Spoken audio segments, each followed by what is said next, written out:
kauna-unahan sa Pilipinas. Manila Broadcasting Company. DZRH, a proud member of MBC Media Group. Oras sa buong kapuluan, 6 na minuto na makalipas ang alas 4 ng umaga.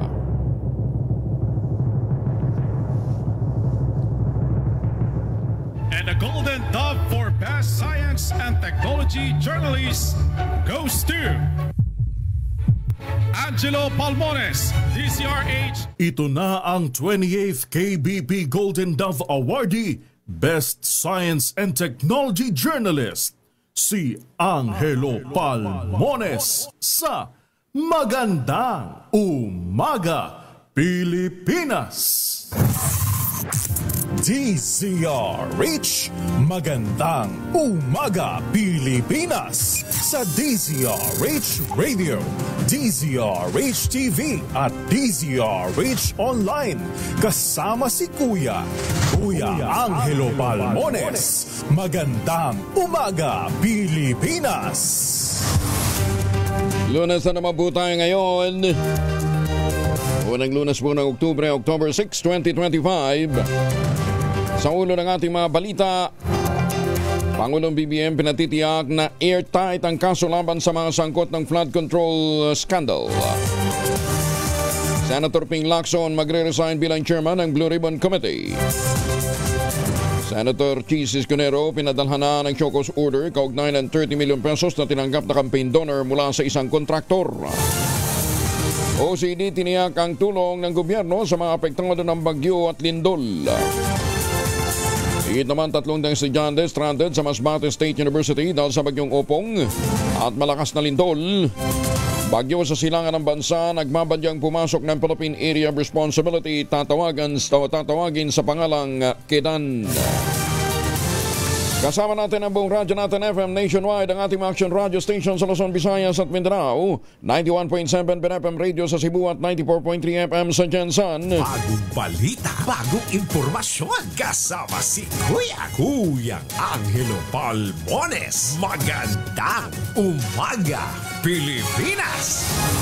Sa detalye ng ating mga balita, inaasahan ang pagpasok sa Philippine Area of Responsibility ng Tropical Storm Halong. Bibigyan ito ng local name na Kedan. Ayon sa Pag-asa, masyado pang malayo sa PAR ang Tropical Storm Halong. Uli itong namataan sa layong 2,150 kilometers east-northeast ng extreme northern Luzon, pero dahan-dahang kumikilos naman pahilagang kanluran. Ito ay may tagline na lakas na hanging 75 km bawat oras malapit sa gitna, ang pagbugso umabot ng 70 km bawat oras. Ayon sa Pag-asa, bagamat may posibilidad na hatakin ng high pressure area si Halong para lumihis ng Pilipinas, may isa pang high pressure area malapit naman sa mainland China at maaaring maging sanhi ng paglipat ng bagyo patungong westward o nasa paligid ng PAR. Kung sakaling pumasok ng teritoryo ng Pilipinas ang Tropical Storm Halong, ito itatawagin nga sa pangalang Kedan. Samantala, ang Typhoon Matmo naman, ito yung dating bagyong Polo, ang nagpalakas sa southwest monsoon o habagat na nagdudulot ng mga pagulan sa kanlurang bahagi ng Southern Luzon. Nagbabalang pag-asa ng mga pagbaha at landslide sa mga lugar na makakaranas ng malakas na pagulan kabilang ang Zambales, Bulacan, Pampanga, Tarlac at Nueva Ecija. Umakyat na sa mahigit 200,000 katao ang naapektuhan ng bagyong Paulo batay naman sa datos ng National Disaster Risk Reduction and Management Council hanggang nitong linggo, October 5. Sa kabuuan umabot na ng 225,557 individuals o mahigit sa 70,000 na pamilya na naapektuhan ng 22 lalawigan, 135 naman sa bayan at mga bayan sa buong bansa.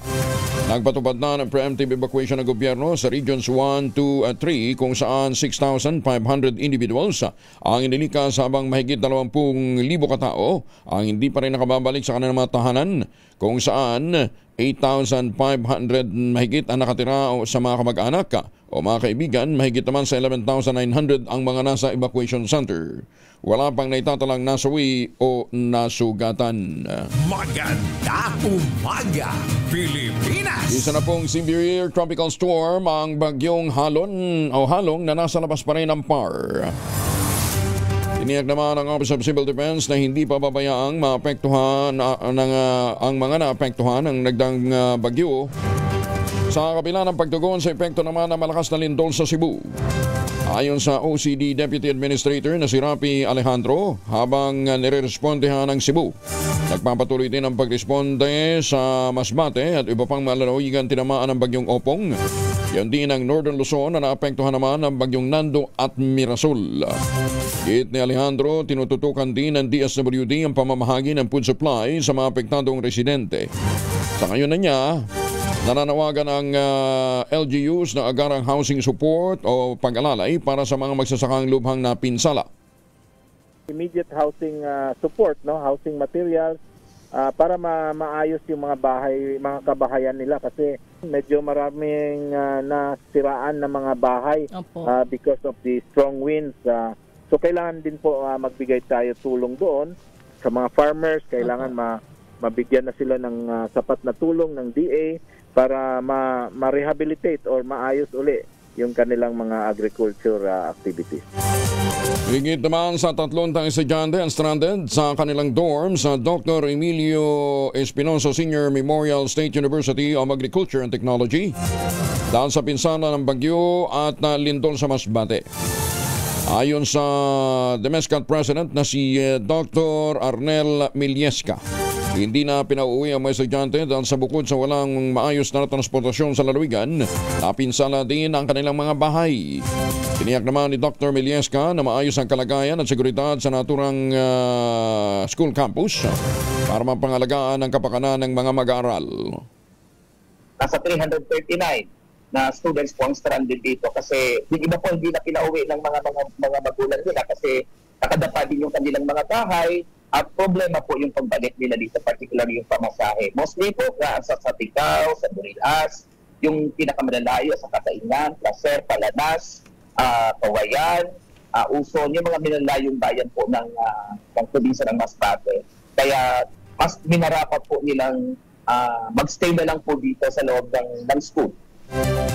Git pa ni Dr. Milieska, bagamat nasa recovery stage na ang Masbate, hindi pa rin makapagsimula ang online classes dahil bukod sa mahina ang signal, wala pa rin kuryente sa paaralan. Isama ho natin sa ating dalangin ang mga estudyanteng nabanggit sa naturang universidad. Ipinakilala naman ng Department of Environment and Natural Resources, Mines and Geosciences Bureau ang isang app na kayang makatukoy ng mga sinkhole. Ayon sa DNR-MGB, ang sinkhole detection app na ito ay binuo ng Land Geological Survey Division kung saan ginagamit ang manual at automated na mga pamamaraan ng pagtukoy sa mga lugar na may karst formation o bagong lupa na madaling gumuho. Ang naturang device ay isinailalim na sa trial sa Central Visayas gamit ang satellite data at tomographic maps mula sa National Mapping Resources Information Authority o NAMRIA kung saan sinubaybayan ang pagbabago sa lupa. Ang naturang app ay bahagi ng hakbang ng hensya upang palakasin ang geohazard mapping at disaster response ng pamahalaan. Muli namang itinulak ni Senator Bongo ang pagtatatag ng Department of Disaster Resilience at full implementation ng Ligtas Pinoy Centers Act na naglalayong protektahan ang mga Pilipino. Kasunod dito ng malakas na pagyanig na tumama sa lalawigan ng Cebu at nag-iwan ng 12 ng patay at dandaang sugatan. Ayon kay Senator Bongo, mahalagang magkaroon ng isang departamentong tututok at makikipag-ugnayan sa iba pang mga ahensya ng pamahalaan para sa paghanda at pagtugon sa mga nangyayaring kalamidad. Kailangan din na niyang paigtingin pa ang Ligtas Pinoy Centers Act na nag-aatas sa DPWH na magtayo ng mga evacuation center. Iginit ni Senator Go kung ang pondong inilaan sa flood control projects ay nagamit sa pagtatayo ng evacuation center sa halip na ginawang gatasan ng mga korrupt na opisyal, may masisilungan sana ang mga apektadong residente. Itong batas na ito, dapat po ibigyan ng prioridad ng gobyerno ang mga evacuation center, pagpapagawa ng evacuation center. Batas na po ito. Dapat bigyan, mandato po ang DPWH na magpagawa ng evacuation center. Kesa nasasayang sa mga flood control na ginagawa pong gatasan ng ilang personalidad, di ba? Kung inuna nila itong evacuation center, hindi mag-aabang itong mga tao rito. Meron silang evacuation center na mga ayos, di ba? Ginagawa nilang gatasan ito. Pastusan yung ginagawa ng iba dyan. dapat po bigyan ng prioridad ng DPWH. Magbibigay ng tulong ang Bureau of Customs para naman sa mga residenteng naapektuhan ng magnitude 6.9 na lindol sa Cebu. Kaugnay nito, magsasagawa ng send-up ceremony ang Bureau of Customs ngayong araw para sa donasyong ipadadala sa mga apektadong residente ng lalawigan. Kabilang dito ang daan-daang mga tents na unang hiniling ng Pangulong BBM para magamit ng mga residenteng nananatili pa rin sa labas ng kanilang mga bahay sa takot na bumalik ng loob ng bahay dahil nga sa nagpapatuloy pang mga aftershocks. Gaganapin ang seremonya alas 7 na umaga sa Gate 4 ng Villamor Air Base sa Pasay City. Personal namang tutungo si Commissioner Ariel Nepomuceno para matiyak ang maayos na pagpapadala ng mga tulong sa mga Cebuano lalo bang naapektuhan ng naturang pagyanig. Kahit sagutin ng Philippine Health Insurance Corporation o PhilHealth ang orthopedic treatment ng mga nakaligtas sa magnitude 6.9 na lindol sa Cebu. Ito'y matapos na aprobahan ng PhilHealth Board ang nasabing benepisyo sa ilalim ng Save Benefit Package dahil sa marami ang nabalian, nabagsakan, naputol ang bahagi ng katawan o kaya nangangailangan ng implant. Sa pinakahuling tala ng National Disaster Risk Reduction and Management Council, higit sa 70 na ang nasasawi sa lindol habang halos 600 naman ang sugatan. Nasa early recovery stage na ang pagtugon ng Office of Civil Defense sa epekto naman ng malakas na lindol sa Cebu. Ayon sa OCD Deputy Administrator na si Rapi Alejandro, naibalik na ang supply ng kuryente sa Bogo City at sambayan ng San Remigio. Wala na rin na niyang problema sa linya ng komunikasyon bagamat may mga lugar na intermittent pa rin ang signal pero nagpapatuloy naman ang water restoration. Sinabi pa ni Alejandro, sumasailalim na rin sa pagsusuri ang mga school building para masiguro ang kaligtasan ng mga guro at mga estudyante at matukoy kung kinakailangang magpatupad ng resumption ng klase.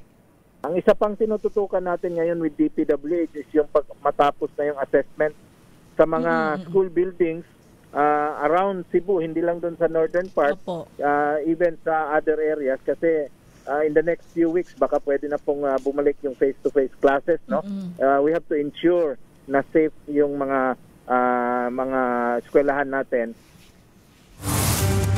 Inireklamo ng nasa mahigit 20 BPO company sa Cebu ang umanay pamumuwersa sa kanila ng mga empleyado na bumalik ng trabaho sa kasagsagan ng lindol. Ayon kay BPO Industry Employees Network of Bien Cebu spokesperson Kyle Inero, maliban sa pagpuwersang magtrabaho, hinarang din naman ang emergency o hinarangan ang emergency exit para mapigilan ang mga empleyadong makalabas at makauwi. May natanggap din na niya silang report mula sa isang call center agent na bigong makapag-avail ng calamity loan dahil hindi pa hinuhulugan ng BPO company ang kanyang SSS contribution. Ang issue ngayon ng lindol ay nag-expose or nag-open pa siya ng mas malaking crack sa BPO industry sa mukha na iba pang mga labor violations, particularly yung hindi paghulog ng contributions sa mga BPO employer. So for example, may natanggap kami na report na may isang agent sana na mag-a-avail ng calamity loan sa SSS pero nalaman niya na hindi pala siya hinuhulugan ng employer niya mismo kaya hindi siya maka-avail ng calamity loan. Git pa ni Enero, matagal nang tila business as usual pa rin ang mga BPO company sa kabila ng kalamidad. Ngunit ngayon lamang ito nabigyan ng pansin dahil naman sa nag-viral na video online at pagsasampa nila ng kaso. Hindi po siya first time kasi nung Odette din, nung nangyari yung Odette, similar din yung nangyari na pinapatrabaho pa rin yung mga BPO employees kahit naman nasalanta na ng bagyo yung mga agents nila mismo. So, it's a trend, kumbaga, may pattern na business as usual yung practice na pinapangunahan yung, or priority rather, yung profit over welfare and safety ng mga empleyado ng mga BPO companies. Samantala, pinatitigil muna ng Department of Labor and Employment ang operasyon ng isang business process outsourcing o BPO company sa Cebu. Kasunod nga ng ginawang inspeksyon ng Department of Labor kung saan natukoy ang ilang mga paglamag ng kumpanya. Kabilang narito ang kawalan ng sapat na disaster preparedness at response plan tuwing may sakuna gaya ng lindol. Pinayuhin naman ng DOLE ang kumpanya na magpatupad muna ng flexible working arrangement. Itama ang kanilang occupational safety and health program. Samantala, mobile kitchen sa Eastern Visayas ipinadala ng DSWD para tumulong sa mga biktima ng lindol. Detalye ng balita mula kay Jimmy Angay-Angay, RH32, maupay nga agad Jimmy. ipinadala na ng Department of Social Welfare and Development DSWD ang mga mobile kitchen sa Eastern Visayas at ilang mga angels in red vest para tumulong sa mga biktima ng lindol sa Cebu. Ito ang sinabi ni DSWD Regional Director Grace Sobong. Tutulong ito sa sinasagawang disaster relief operations para sa mga napektuhan ng magnitude 6.9 na lindol sa Bogos City, Cebu. Ito ay bilang augmentation at tugon ng DSWD para matiyak na mainit na makain ang mga residente. Kaugnay ito sa whole of government approach na estratehiya ng pamahalaan sa pagre-responde ng mga kalamidad na direktiba ni Pangulo Ferdinand Bongbong Marcos Jr. Dito sa DYVL Action Radyo Tacloban, ito si R32 Jimmy Angay-Angay para sa DZRH. Una sa Pilipinas, una sa Pilipino. Daghang salamat, Jimmy Angay-Angay. O eto ha, sabihin nun ng mga mababatas natin, nag-iinarte lamang si BP Inday nang ito ay magtungo sa Cebu sa halip na humarap sa pagdinig ng Kongreso para daw sa budget ng OBP. Aba pinapakpala ng lamok ka.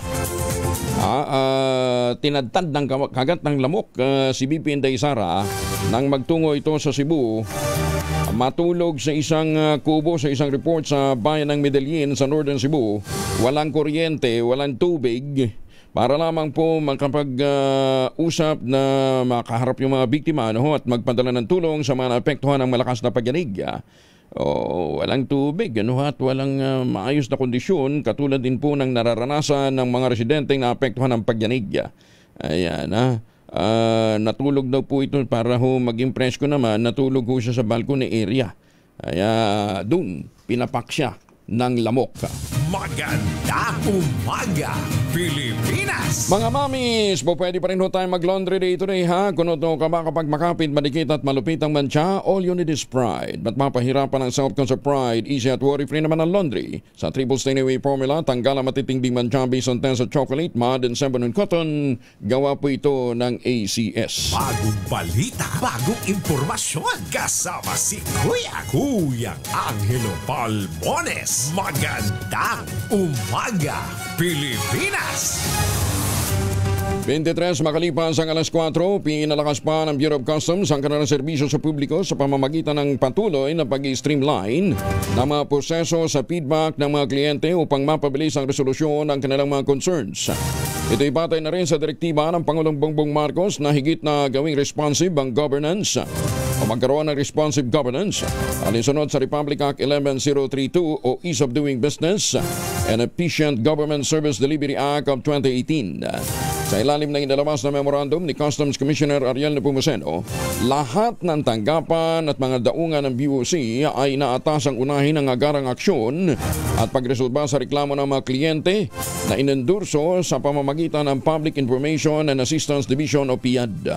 Pinatitiyak din ni Nepomuceno sa kanyang direktiba na lahat ng mga concerns ay dapat aksyonan kaagad na may proper reporting at koordinasyon upang magarantihan ang transparency, accountability at mahigpit na pagsunod sa itinatakdang timeline. Binigyan din pa ni Nepomuceno na ang napapanahong pag-aksyon sa feedback ng kliyente ay mahalaga sa pagpapabuti ng kahusayan ng gobyerno at pagpapanatili ng tiwala ng publiko sa BOC.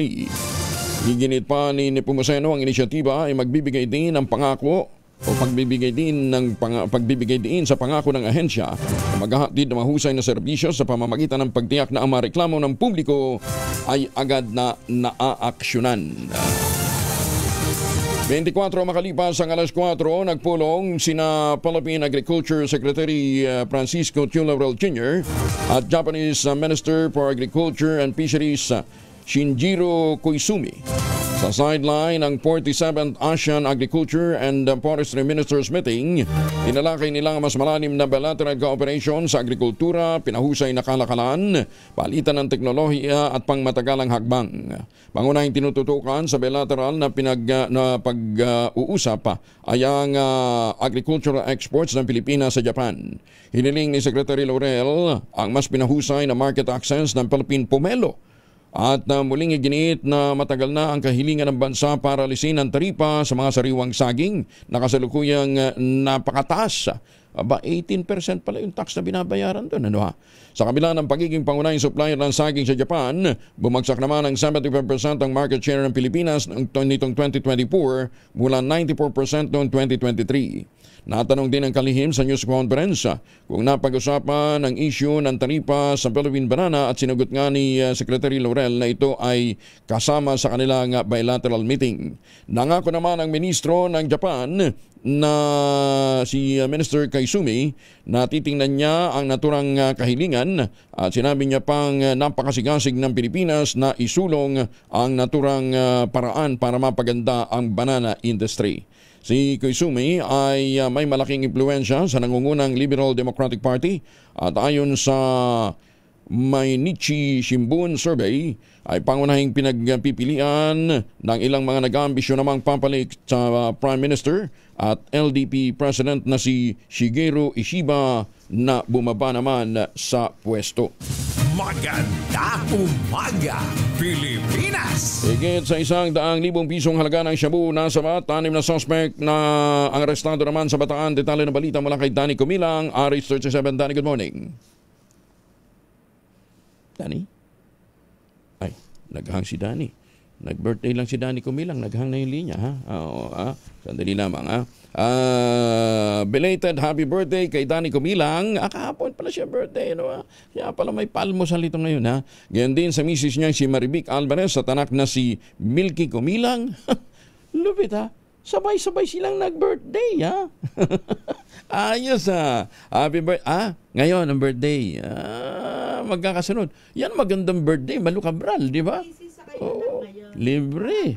Ba, galing, oo. So isang handaan na lang. Dapat yan 3 days din. Happy birthday, Danny. Sa detalye, Danny, go. Arestado ang 6 na hinhinalang tulak ng droga sa magkakahiwalay na operasyon ng Bataan Police Provincial Office sa ilalim ng pamumuno ni Colonel Marte Salvadora, Provincial Director ng Bataan PPO. Sa isinagawang bypass operation ng Station Drug Enforcement Unit ng Dinalupihan Police sa Barangay Maligaya, Dinalupihan, 5 suspect ang naaresto at nasamsaman ng 9.6 gramo na shabu na nagkakalaga ito ng 65,280 pesos. Samantalang isang suspect naman ang nahuli ng Abukay Police sa Barangay Salyan, Abukay ng mga tauhan ni Police Major John Ray Kutab kung saan nakuha ang 5.21 gramo ng shabu na nagkakalaga ito ng 35,428 pesos. Umabot naman sa kabuang 100,708 ang halaga na nakumpiskan droga. Naharap ang mga suspect ngayong Lunes sa kasong paglabag sa Republic Act 9165 o ang Comprehensive Dangerous Drug Act of 2002. Muling binalaan ni Colonel Salvadora ang mga sangkot sa illegal na droga na tigilan na ang kanilang gawain kasabay ng pagtitiyak na patuloy ang kampanya ng Bataan PP laban sa kriminalidad. Danny Kumilang, RH37, DCRH, una sa Pilipinas, una sa Pilipino.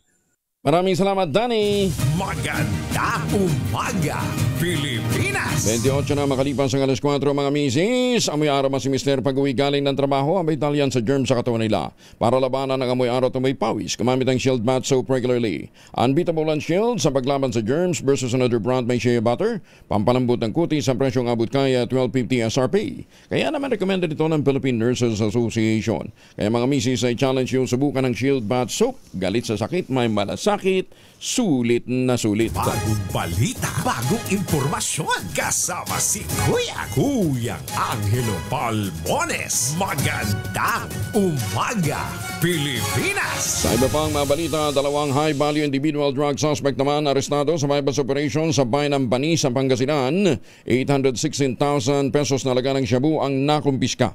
Detalye ng balita mula kay Freddy Pardo, RH38, Masantos, Yakbasan, Ichikamin sa ating mga kababayan dyan sa Pangasinan, Freddy. Masantos siya kambasan Kuyang Angel. Nasa kustodiya ngayon ng Bani Police Station ng 2 high-value individual matapos silang masakote sa bypass operation ng PNP. Sa ulat ni Bani OIC Chief of Police Major Kabigat na nakarating sa tanggapan ni Police Region 1 Director Brigadier General Dendo Reyes, nagsagawa ng anti-drug operation ng kanyang mga tauhan sa Drug Enforcement Unit sa Barangay Arwas kung saan isang nagkunyaring bayar at binentahan ng suspect ng 6 na heat shield transparent plastic sachet na naglalaman ng hinihinalang shabu, kaya agad silang inaresto. Ang nakumpiskang illegal drugs ay tumitimbang ng 100 grams at may street drug price na 816,000 pesos. Ang mga suspek ay kinilalang si Reynald Lachica, 27 anyos ng Mangaldan, at Jason Bautista, 18 anyos na taga Dagupan City, kapwa mga binata at parehong high-value individual. Naharap ngayon sa kaso ng paglabag sa Republic Act 9165 o Comprehensive Dangerous Drug Act of 2002 ang mga suspek.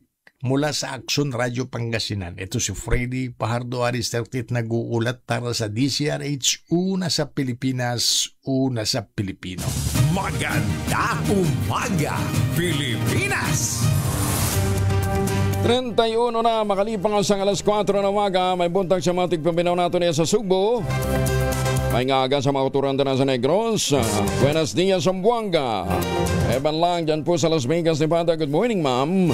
Tinatayang 2.1 million pesos na laga ng shabu ang na-recover naman sa loob mismo ng Antipolo City Jail Male Dormitory sa Barangay San Jose, Antipolo City sa Rizal.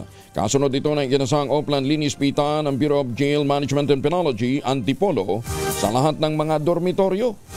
Nadiskubre ang paketing mga shabu sa loob ng air exhaust ducts ng Dorm 5. Sa ngayon ay nagpapatuloy pang investigasyon ng mga otoridad hinggil sa nakitang mga shabu sa loob ng dormitoryo sa loob ng Bureau of Jail. Nagbigay naman ang Philippine Amusement and Gaming Corporation sa National Bureau of Investigation ng 50 million pesos na financial assistance para palakasin ang kanilang paglaban sa illegal gambling. Kabilang ang pinagbabawal na operasyon pa rin ng Philippine Offshore Gaming Operators o POGO. Ang suporta ay ginawa sa pamamagitan ng Memorandum of Agreement nilagdaan ni na CEO at PAGCOR Chairman Alejandro Tenco at NBI Director Jimmy Santiago. Sa MOA signing, sinabi ni Tenco na nagbigay ang PAGCOR ng inisyal na 25 million pesos. Nagsisilbing unang bahaging tulong upang masugpo ang illegal gambling. Ang nasabing halaga ay gagamitin sa pagkain at mga gastusin para sa mga POGO detainees, pagsuporta sa mga legitimate operations ng NBI laban sa illegal gaming activities. Malugod naman tinanggap ni Direktor Santiago ang tulong ng PAGCOR. At ito'y magiging daan para mapalakas ng ahensya ang kampanya laban sa illegal pogo at iba pang mga paglabag sa gaming activities. Siyam na individual ang sugatan sa sunog na sumiklab sa isang hardware store sa Barangay Pio del Pilar sa Makati City pasado alas 2:34 ng umaga kahapon. Kabilang sa sugatan ang dalawang senior citizen na nakaranas ng hirap sa paghinga, nagtamo ng first degree burn sa kaliwang braso, gayon din ang 17 anyos na babaeng nakaramdam naman ng matinding pagkahilo. Ayon sa mga residente, tindahan ng pintura, thinner at iba pang flammable materials ang nasunog na hardware store. Patuloy pang inaalam ng otoridad ang sanhi ng sunog at kabuang alaga ng natupok. Magnanakaw, arestado ng mahuli ito sa akto ng mga pulis sa bahay ng biktima habang dala ang mga personal na gamit sa Mondragon, Northern Samar. Detalye ng balita mula kay Jane Galit Bantayan, RH34, may buntag ni mo Jane. Arestado sa bayan ng Mondragon, Northern Samar ang isang magnanakaw matapos na luban nito ang isang bahay. Nag-ugat ang pagkakaresto sa nasabing magnanakaw nang tumawag ang isang criminology student sa pulis at nagsusumbong na kasalukuyang nangyayari ang pagnanakaw sa loob ng kanilang bahay sa Barangay Bugco, Mondragon, Northern Samar, gabi nang maganap ang nasabing pagnanakaw. Agad naman nagtungo ang kapulisan ng East Other Maneuver Company Regional Mobile First Battalion doon mismo sa lugar at aktong nahuli mismo ng pulis o na-caught in the act na nasa terrace pa ang itinuturong magnanakaw. Ayon sa ulat ng PNP, ang magnanakaw kinilala sa kanyang alias na si Lando, 18 taong gulang, wala itong trabaho at residente ng Barangay San Antonio, Mondragon, Northern Samar. Dala-dala nito ang kanyang mga ninakaw sa loob ng bahay, kabilang ang isang cellphone, isang belt bag na ang laman ay wallet at 2,000 pesos na cash. Agad na inaristo ang akusado kahit walang warrant batay sa Rule 113 ng Section 5 ng Rules of Court o warrantless arrest. Dinala ito at ang mga nakumpiskang gamit na mga ninakaw sa Mondragon Municipal Police Station para sa tamang disposisyon. Sa ngayon, nakakulong na nasabing suspect at haharap sa karampatang kaso. Mula sa Action Radio Katarman, RH34 Jane Galit Bantayan ng DCRH. Una sa Pilipinas, una sa Pilipino. Dagang salamat, Jane Galit Bantayan. Magandang umaga, Pilipinas! 35 na makalipas ang alas 4 ng umaga. Baka may mga importanteng lakad ho kayo, huwag kalimutan magbaon ng proteksyon laban sa mikrobyo. Dalawang formulation ng family alcohol na pwede nating pagpilian. Yung family 70% isopropyl alcohol, especially prepared for clinics, hospital, pharmacies, laboratories, pero okay na okay din po yan sa mga households. Very effective sa disinfection at sterilization. Ganyan na bagsik ng family, 70% isopropyl alcohol, maghapon man natin gamitin, no problem. Hindi po manunoy ang ating mga kamay dahil meron po itong moisturizer. Yun ang mga mabangong family rubbing compound improved cologne. Ayan po yung mabangong isopropyl alcohol na ginagamit po ng mga masahista, mga barbero, mga doktor, mga nurse, mga komadrona for sponge bathing and other cleansing purposes. Family rubbing alcohol parang di siya reachable na sa mahabang panahon. Mabibili sa namang butik at convenience stores nationwide. Family rubbing alcohol, hindi lang pampamilya, pang sports pa. Magandang umaga sa mga nakatutok sa atin dyan sa Sinpeng, Taiwan. At syempre sa mga suki natin dyan sa Taipei. Magandang umaga din po sa mga kababayan natin dyan po sa Hong Kong. Ginawaran si Senator Loren Legarda ng karangalang Doctor of Education, Major in Educational Management, honoris causa ng Nueva Vizcaya State University bilang pagkilala sa kanyang dekadang pagsusulong ng reforma sa edukasyon at pambansang pagbabago. Ito ang ikatlong honorary doctorate na iginawad naman kay Senator Legarda ng mga pangunahing pampublikong universidad. Noong 2018, iginawad din sa kanya ng Universidad ng Pilipinas ang Doctor of Laws. Honoris causa bilang pagkilala sa kanyang serbisyo bilang mambabatas, mamamahayag at pagtataguyod ng katarungang panlipunan. Noong namang January 2025, iginawad ng University of Antique ang kauna-unahang Doctor of Humanities honoris causa bilang pagkilala sa kanyang makabuluhang suporta sa universidad at sa kanyang mahalagang ambag sa bayan at inklusibong paglilingkod sa sambayan ng Pilipino. Ay naman kay Senator Legarda bilang 4-term senator at tagapangulo ng Senate Committee on Higher Technical and Vocational Education, ang kanyang mga panukalang isinasampa ay nakatutok sa edukasyon at ang bawat batas ay bahagi ng mas malawak na disenyo upang tiyakin ang tuloy-tuloy na paglalakbay ng bawat Pilipinong mag-aaral mula pagkabata hanggang mataas na edukasyon at sa pagpapaunlad ng kanilang kaalaman. Maganda umaga, Pilipinas! Binatilyo brutal na pinatay sakay tinapon sa sementeryo ng Mati City sa Davao Oriental. Detalye na balita mula kay Jun Soter mula sa Action Radio Davao. Maayong buntag ni mo, Jun. Mayong buntag usab Kuyang Angel. Patuloy ang investigasyon ng kapulisan hinggil sa pagpatay sa isang binatilyo na natagpuang wala ng buhay sa loob ng simenteryo sa Mati City, Davao Oriental. Ayon sa report, dakong alas 7 ng umaga nang madiskubrihan ng isang individual ang bangkay ng biktima habang bumibisita sa public cemetery sa Barangay Sains. Kinilala ng mga otoridad ang biktima na si alias Dudong, menor de edad at residente sa Damping, Barangay Matiao, Mati City. Natagpuan ang biktima na nakahandusay sa daanan ng simenteryo. Nakagapos ang mga kamay at paa gamit ang tie box habang nakabalot ng silupin ang ulo. Batay sa inisyal na pagsusuri ng Scene of the Crime Operative Susuko, nagtamo ng sugat sa leg ang biktima na siyang itinuturong sanhi ng kanyang pagkamatay. Sa ngayon, patuloy ang masusing pagsisiyasat ng kapulisan upang matukoy ang motibo at mga suspek sa krimen. Ito si June Suter para sa DZRH. Una sa Pilipinas, una sa Pilipino. Daghang salamat, June Suter. Maganda umaga, Pilipinas! 8,000, 8,000 po ang naghihintay na premyo sa Mahiwagang Tunog. Mahiwagang Tunog! Ayan, ako.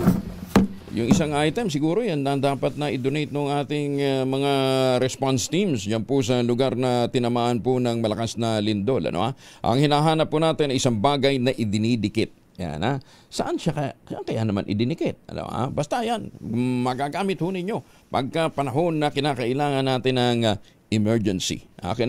Panahon na meron tayong emergency. Yan, pero ito araw-araw din pong nagagamit. Ang inyo pong mga sagot ipapadala po ninyo sa 0919-282-6485. Sundin ang tamang format po ng pagtitext, empty space, name / address / contact number / at ang inyong sagot. Isang beses lang po maaaring mag-text sa ating text line gamit ang inyong mobile number. Sa mga sasagot online, kinakailangan meron po kayong sharer badge. Ayan, doon sa mga naliligo ngayon gamit ang Shield Bath Soap. Ang clue. Para mas madaling hulaan. Sayang naman yun. 8,000 lang ngayon eh. May baterya. Maganda umaga, Pilipinas! 40 minutos na makalipas ang alas 4 ng umaga, oras na para tayo po naman ay mag-ultabayo. Ano nga bang ultabayo? Ito po ay postbiotic with Lactococcus lactestrin plasma. Dumaan po ito sa mahabang clinical trial, hindi po testimonial, hindi kwentong kutsero, kundi human clinical trial dyan po sa Japan. Ang bawat kapsula ng ultabayo ay nagtataglay ng 50 billion cells ng Lactococcus lactestrin plasma. Kaya napaka-potent po nito na pagpasok po sa ating katawan, ina-activate po nito yung PDC, yung plasmacytoid dendritic cell. Yan po naman ang tinatawag nating na mga dalabasan na commander ng ating immune system, responsable sa pagtataboy ng mga toksin sa ating katawan habang tayo po ay natutulog. Siyempre, pagka magandang tulog, mahimbing ang tulog, nakatutulong po ito para makarecover po ang ating lakas, malabanan natin ang puyat, pagod at stress. Ilan lamang yan sa mga benepisyo ng ultabayo. Kung kayo po ay may mga katanungan, mag-text lamang po sa 0931-033-2871. Ang ultabayo po ay rehistrado sa Food and Drug Administration, halal certified, at ito po ay available sa Southstar Drug, Mercury Drug, HB1 Plus Pharmacy, John's Pharmacy, Amesco Drug at Curamed. At ang magandang balita, kapag bumili ka ng isang box ng ultabayo postbiotic, 30 capsules sa alinmang Mercury Drug Store sa buong bansa, makakakuha ka ng free 100 pesos Mercury Drug Gift Certificate. Promo runs from August 1, 2025 to July 31, 2026 per DOH FDA CFRR Permit Number 0981 Series of 2025. Mahalagang paalaala, ang ultabayo ay hindi gamot at hindi dapat gamiting panggamot sa anumang uri ng sakit. Maganda umaga, Pilipinas! DSWD pinasalamatan ni Senator Erwin Tulfo sa pagtugon sa reklamo ng mga mayor at mga taong natulong muna bago interview. Detalye ng balita mula kay Raymond at pa sa Rich 28. Raymond, good morning. Todo pasalamat si Senador Erwin Tulfo sa DSWD dahil sa agarang pagtugon sa reklamong ipinarating ng mga mayors at residente ng Cebu na biktima ng lindol. Ito ay ang kahilingan nilang mabigyan muna sila ng tulong bago sila isalang sa interview at paperworks bilang requirement sa pagbibigay ng ayuda. Ayon kay Senador Erwin, ipinarating sa kanya ang reklamo ng sila sa mga kasamaang senador ay nagtungo sa Bogo City, Cebu. Kasama niya sina Senador Bongo, Raffy Tulfo at Senador Jinggoy Estrada. Nakita nilang mga nakatambak na food pack sa isang distribution site sa likod ng Bogo City Hall sa kabila ng napakarami pang hindi nabigyan ng ayuda dahil hindi pa daw sila naisalang sa interview. Paliwanag ni Tulfo na nagsilbi ding kalihim ng DSWD, iba ang sitwasyon ng mga biktima ng bagyo at lindol. Dahil sa bagyo, ang mga biktima ay nagtutungo sa mga evacuation centers at doon sila binibigyan ng ayuda. Ngunit sa lindol, walang gustong magpunta sa mga evacuation centers dahil sa takot na ito ay gumuho. Nang nakarating ang impormasyon kay DSWD Secretary Rex Gatchalian, ay agad inatasan ng kanyang USEC for Disaster na si Dian Kahipe na ibigay kaagad ang mga food packs at tubig sa mga tao na nasa listahan ng mga local government unit at nakapila para kumuha ng ayuda. Ito si RH28 Raymond Dadpas para sa DZRH, una sa Pilipinas, una sa Pilipino. Maraming salamat Raymond at magandang umaga sa mga Pilipino sa Hong Kong. Kasama na natin ngayon si Dr. Teresito Bacolcol ng PBOX. Director, good morning. Yes sir, good morning din po sa inyo. Opo, yung palang anong tawag dito, mga sinkhole na naglabasan, na-trigger ng lindol. Every time ba may lindol, natitrigger din po ang pagguho ng mga sinkhole? Depende po yan kasi mga sinkholes nasa mga limestone areas lamang yan. Katulad nung nangyari noong 2013 earthquake sa Bohol, maraming sinkholes doon kasi puro mga sinkholes na naglabasan kasi yung mga limestones na yung bato sa Bohol. The same thing sa Cebu, made up mostly of limestones ng Cebu, kaya naglabasan yung mga sinkholes after the earthquake. Kasi yung mga butas na yan, actually nandyan na yan. Hindi lang natin nakikita before the earthquake kasi natabunan, may mga cover yan yung sa taas. So during the storm shaking, nagbagsakan na yan. Usually yung mga covers niya, cover niya, kaya exposed yung mga butas. Hindi, halimbawa gumagawa ka ng bahay, di ba humuhukay ka? Hindi ba ito, hindi siya ganun siya kalalim para hindi mo ma-detect? Yes po, ganun po. Kasi covered siya ng sediments. Gano kakapal? Gano kakapal yung lupa na kakover usually? Depende po yan. Siguro tens of meters. Ayun ba, hundreds of meters pa yata. Pero kapag tapos subterranean mga river systems, so doon papasok yung cover niya. Dito sa Maynila? Yes, magandang tanungin ang MGB kasi sa kanila talaga yung mandato when it comes to sinkholes. Okay. Pero dito sa Maynila, di ba dati meron din dito sa may Manila Bay? May mga sinkhole din nakita? Wala tayong sinkholes dito kasi hindi naman made of limestones yung mga yung karamihan ng dito sa Metro Manila. Mga pigment-dikes tayo dito. Natandaan ko dito sa isang hotel May isang hotel na biglang gumuho yung sa may harapang bahagi niya. Hindi sinkhole yun? Parang may ganun dati. Kasi ang mga bato dito ay adobe. Adobe. Okay. So usually ito, pero tukoy naman natin yung mga lugar talaga na may sinkhole, no? Bohol, Cebu, ano pa? Bohol, yung mga, again, yung mga limestone areas, may mga mapa naman tayo, geologic maps tayo. Available yan online? Para makita din, baka mamaya bibili ka ng lupa. Ang Davao area, ano din ba yan? Limestone din bang ilalim yan? Davao area, may mga, yes, may area sa Davao na may mga limestones. Yung mga coastal, yung malapit sa mga coastal area. Direktor? Ay, teka na po. Pumapangit yung signal ni Direktor. Direktor? Hello? Yan. Hello, sir? Oo. Yes, sir. Sa mga, sa Davao area, especially in coastal communities, yan, may mga limestones dyan. Okay. Dito rin sa, again, sa Samar, yung eastern part ng Samar. Yung Bohol, yung dito rin sa may, I think sa may Panay Island, meron ding limestones. Pero mas maganda kung i-check natin yung geologic map ng MGB. Sila kasi nag-provide yung geologic map. Geologic map ng Mines and Geosciences Bureau ng DNR ang binabanggit po ni Dr. Toto Bacolcol. Pero usually, gaano kalawak ang isang sinkhole? Malawak yung sa ilalim. Yung na-expose natin, medyo maliit lang, pero sa ilalim yung malawak. In fact, nakita ko na rin yan dati sa during the Bohol earthquake. Malawak yung mga malalaki yung mga sa ibabaw, hindi masyadong malaki yung butas, but sa ilalim yan, malaki yan. May gamit yung MGB, yung ginagamit ang ground penetrating radar para imapa yung mga sinkholes, yung mga butas sa ilalim. Dapat pala talaga kailangan ng consultation sa MGB kung bibili ka ng property, Oo, dapat matingnan mo kung limestone ba yung kinatatayuan yan, di ba? Para at least medyo hindi ka kinakabahan.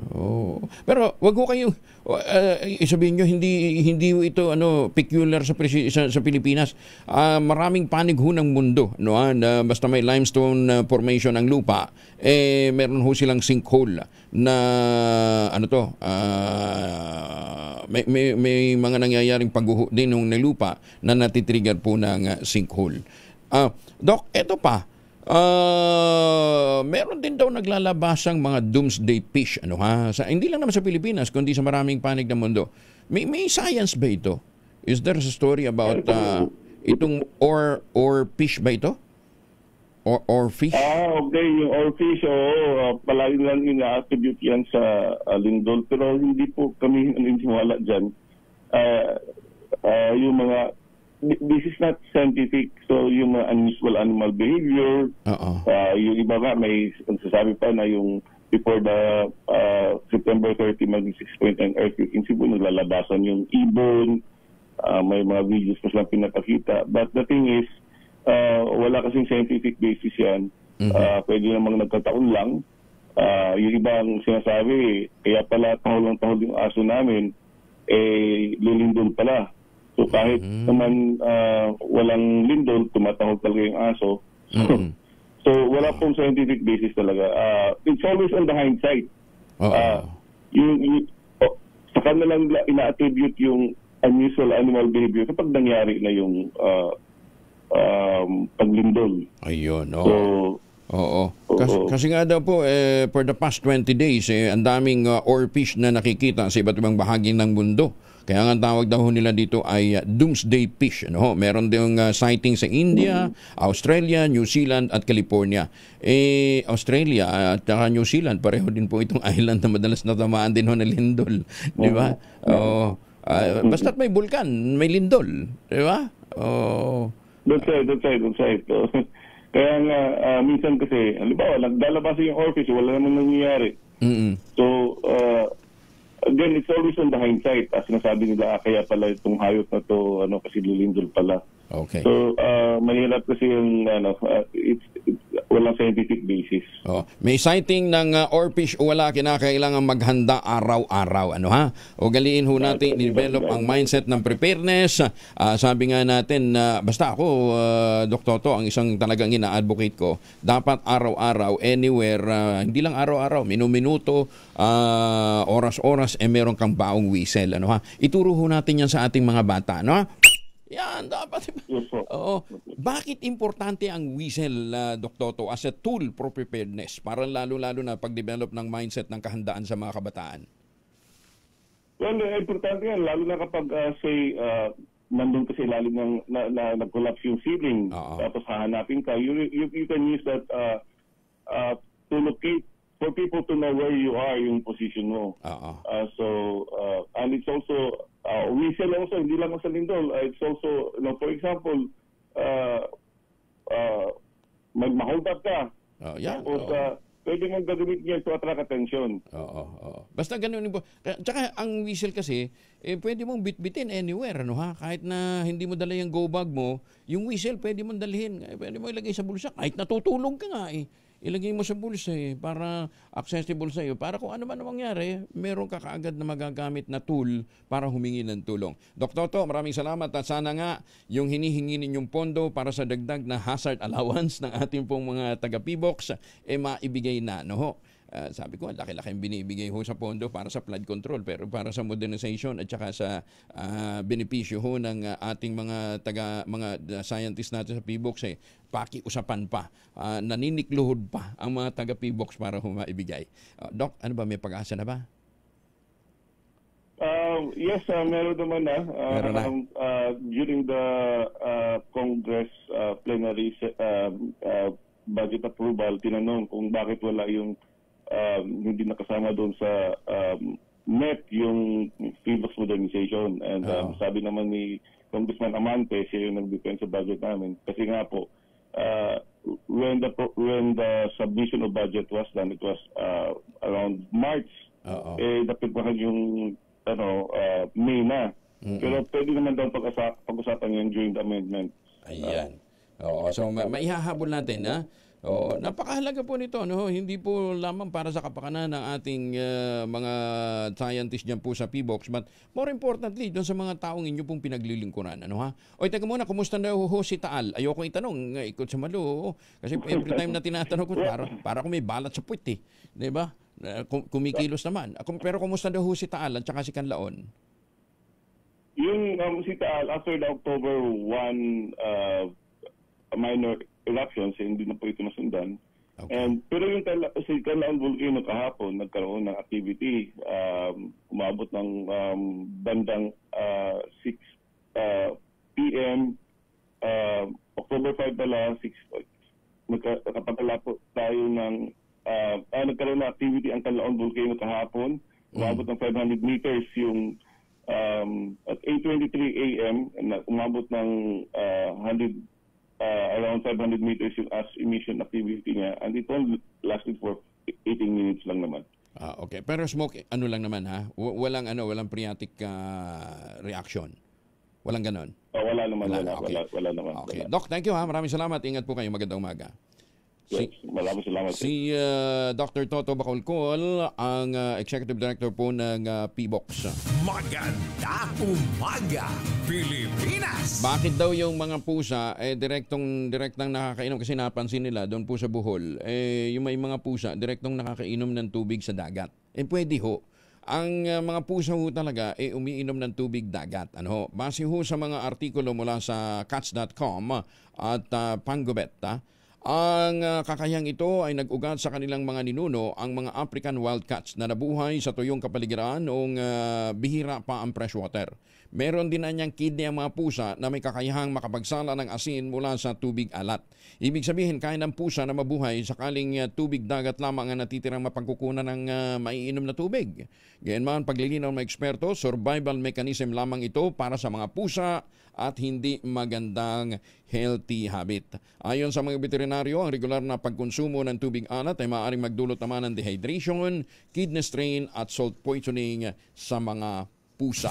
Maganda umaga, Pilipinas! Snap election na panukala ng isang senador, sinangayunan ng isang Bangsamoro movement at na iba pang mga Muslim organization sa bansa. Detalye na balita mula kay Jun Di Makuta, Kaaris 19. Assalamualaikum, Brother Jun.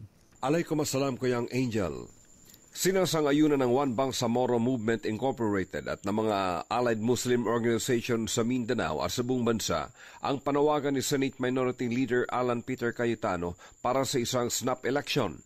Sa kanyang pahayag sa social media, sinasuggest ni Senator Alan Cayetano na ang lahat ng national officials mula sa President, Vice President, Senators at Congressmen ay mag-resign at sasailalim sa isang snap election.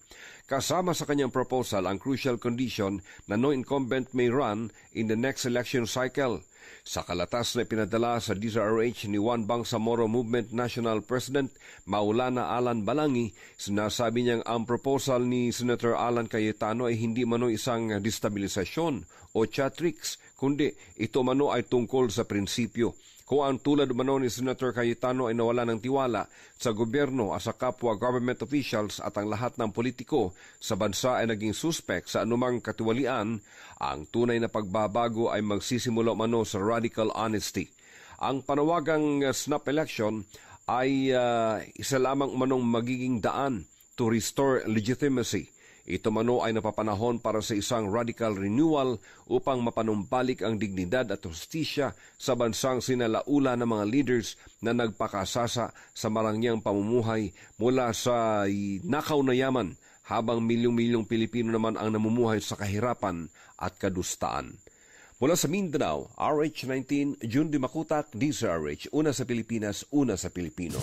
Maganda umaga, Pilipinas!